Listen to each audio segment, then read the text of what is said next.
आता आमच्या आंदोलन प्रमुखाला सांगितलं, राज्य प्रमुखाला, ज्या शिवभोजनवाल्याने हे सगळी कारवाई केली त्याच्याबद्दल आम्ही शासनाकडे जाणार आहोत आणि शासनाकडून कारवाई करू आणि आमच्या वतीनं त्याच्यावर कारवाई करू.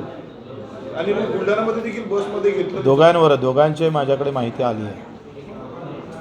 मेंढपाळ बांधवांसाठी हे आंदोलन आहे आणि याच्यामध्ये चराई छत्र नाही, चराईसाठी कुठली जागा उपलब्ध करून दिल्या जात नाही आणि त्याच्यामुळं प्रचंड नुकसान मेंढपाळ बांधवांचं होत राहतं. आपत्तीत काही मेंढपाळ मरण पावले, काही मृत्युमुखी पडले तर त्याचे पैसे भेटत नाही आणि परप्रांतातून येणारे जे काही जनावरं आहे ते सगळे रोगराई घेऊन येतं, कारण ते अनेक राज्य फिरत फिरत आपल्या राज्यात येतात आणि त्याच्यामुळं प्रचंड आम्ही पाहतोय आमच्या सगळ्या इथल्या जनावरांच्या याच्यावर प्रचंड रोगराई पसरून मृतकाची संख्या प्रचंड वाढत आहे.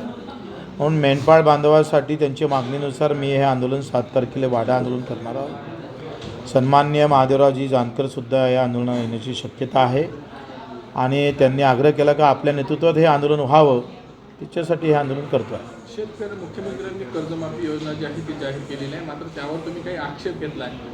मुख्यमंत्र्यांनी योजनेमध्ये स्पष्टता आणावी असं तुमचं म्हणणं आहे.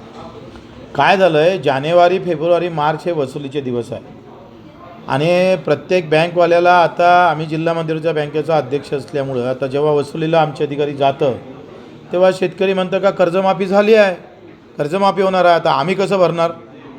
आता कर्ज जर भरल्या गेलं नाही, कर्ज त्यांचं बरोबर आहे शेतकऱ्यांचं, आता नेमकी चालू वर्षाची कर्जमाफी होणार आहे का 20 ते 24ची कर्जमाफी तुम्ही करणार आहे सरसकट, का 7 ते 12चे जे कर्जदार शेतकरी राहिले 7 ते 12 त्याच्या अगोदरची झाली. आता हे 2 टप्पे आहेत, 7 ते 12 आणि 20 ते 24, हे सरसकट तुम्ही कर्जमाफी करणार आहे का, हे स्पष्टता नाही आणि त्याच्यामुळं बँकाही लॉसमध्ये येईल आणि शेतकरी प्रचंड घाट्यात जाण्याची शक्यता आहे. कारण जर मार्चपर्यंत जर कर्ज भरलं नाही तर त्याला व्याजमाफीची सवलत केंद्र सरकारची भेटणार नाही. व्याजमाफीची सवलत भेटली तर पुढच्या वर्षी कर्ज पण भेटणार नाही शेतकऱ्याला.